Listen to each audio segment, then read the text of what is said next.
It starts with ideas.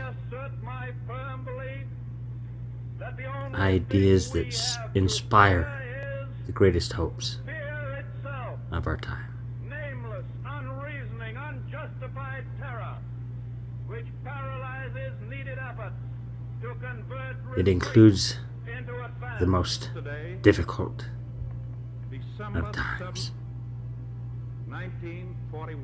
when we all must come together to defend what we love and cherish, in infamy. to defend the values of our great nation.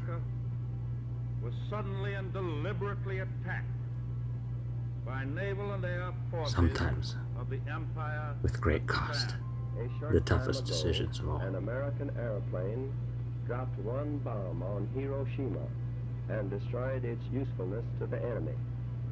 That bomb has more power than 20,000 tons of TNT. The Japanese began the war from the air. It's a job description They have been repaid that's often been tenfold.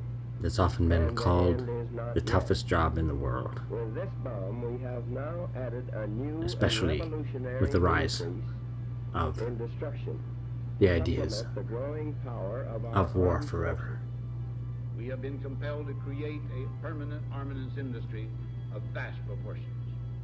In the councils of government, we must guard against the acquisition of unwarranted influence, whether sought or unsought, by the military-industrial But it does not have The to be potential this way. for the disastrous rise of Where we have been misplaced power exists and will persist. We must never My father, think of this Edwin combination in Brown favor of Firmage, liberties or Sr., democratic processes. and my mother were approaching a time in their lives as a young professional couple that my father graduated with his JD from Chicago as a constitutional lawyer, ultimately of very high regard. And my mother, a graduate of Brigham Young University in psychology and geology, and they married. And by this time, my father had applied to the White House to serve as a White House scholar, specializing in nuclear arms negotiations, treaties for arms reduction. For civil rights, what ultimately led to the Civil Rights Act. My father was right in the center of all of that.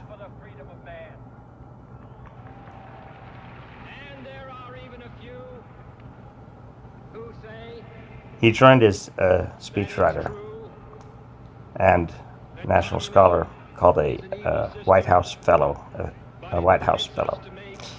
and started under Johnson, just after Kennedy had vanished.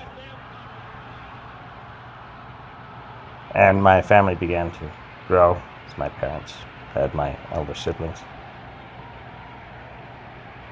Edwin Jr., Miriam, Sarah, and Zana. Citizens of Berlin, and therefore, as a free man, And my father was the liaison to Dr. Martin Luther King Jr.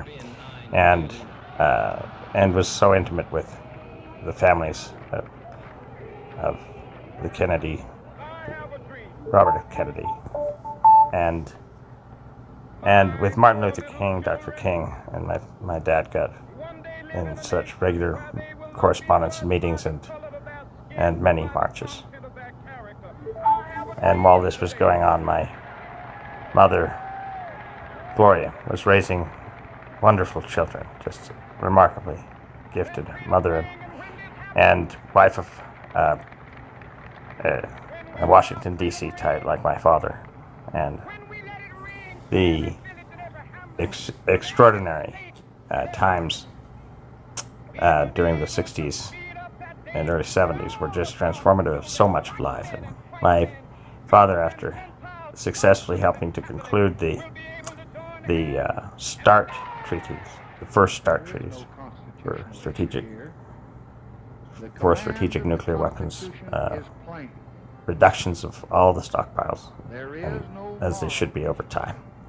And my dad and my mom then moved to Salt Lake City, Utah, a little town called Holiday, and I was born on October 26, 1970, and so I was to come after their time in the White House. But the reason my father moved back was to go into teaching constitutional law. Just a magnificent teacher, and I was just opening my eyes during the end of the Vietnam War. But my father had been consulting and advising on the things such as the Pentagon Papers, and was briefing on the impeachment proceedings that would later bring down Nixon. But my dad was actually a Republican while he was serving in the White House, as was my mother. And I think it must have been his exposure to certain social components of the Democratic Party that still have a chord that's deeper than deep.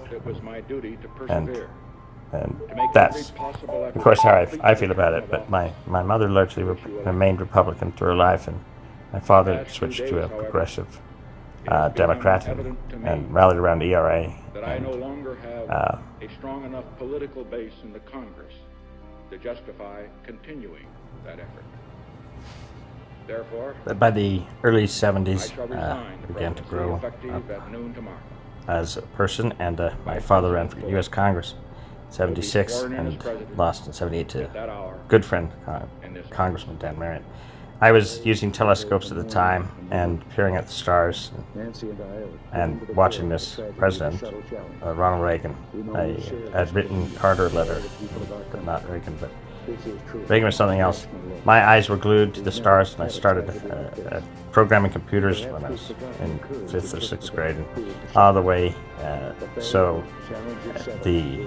I remember on October, on my birthday in '82.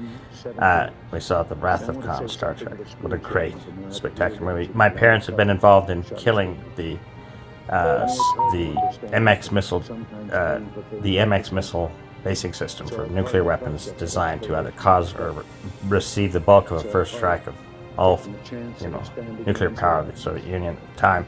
And my father and mother started Utahns United against the MX, and then when that was defeated, it expanded against the nuclear arms race from Salt Lake City, Utah, and organized all the ranchers, the bishops, the Main Street people, and also all the way up to admirals and generals from the Pentagon. Dad's worked there for many years, and my father, being a great grandson of Brigham Young, the founder of Salt Lake, has a great relationship with the prophets of the church, and Council of the 12 Apostles.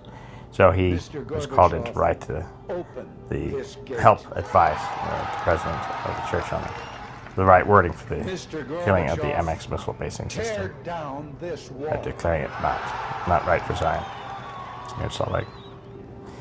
But Reagan was an inspiring president, with basically bringing to a halt the Cold War with such valor and leadership of dignity, optimism. And George Bush was the first president into which I've had any interaction, because my first software company, Sirius, SERIUS, and then later Appware, was first adopted by the Navy through a company called Intermetrics. And so my software applications were being used increasingly by ships across our Navy for testing. It's called range testing.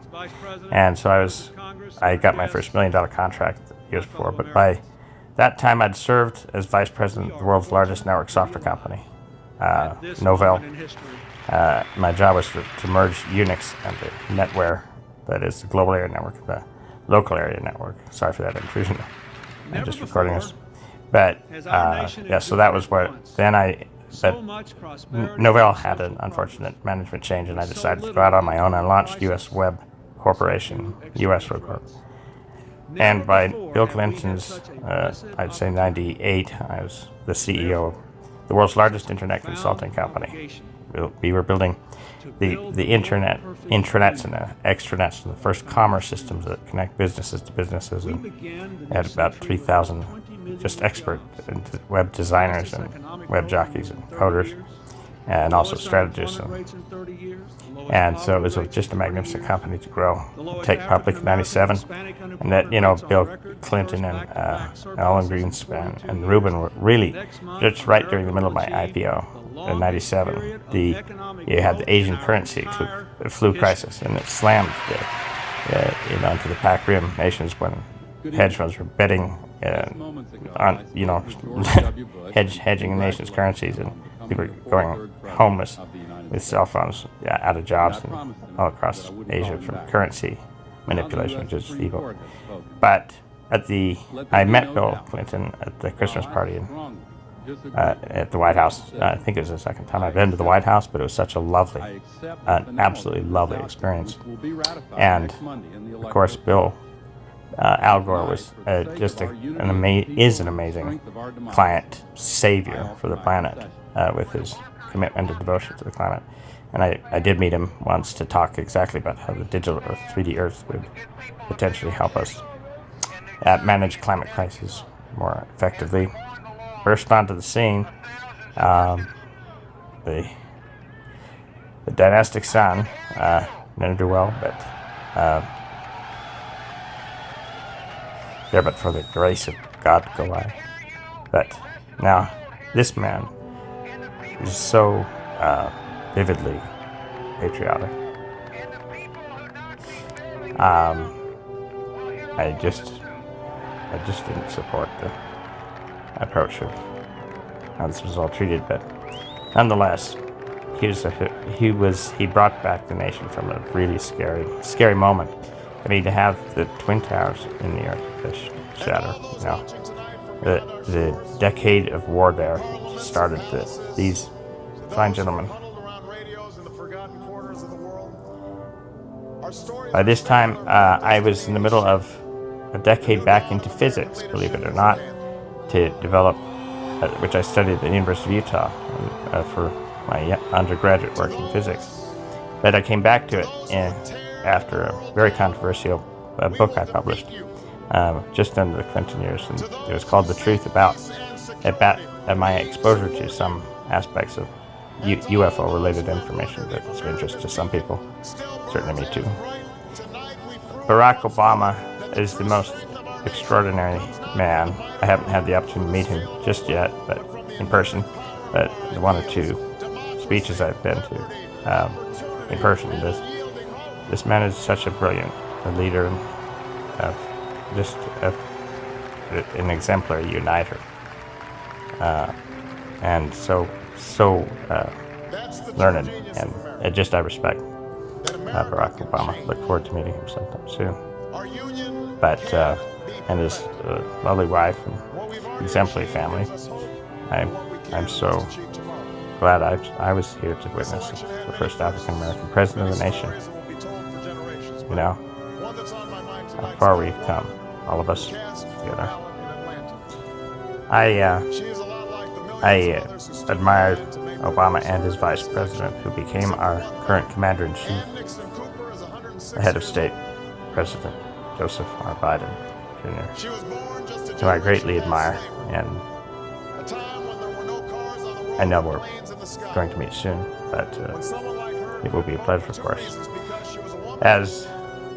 As for Trump, I'll have much more to say, of course, on this campaign to come in 24 and leading up to it. But for now, I just wanted to thank you for your time, my friends, ladies and gentlemen, my brothers and sisters, my fellow citizens.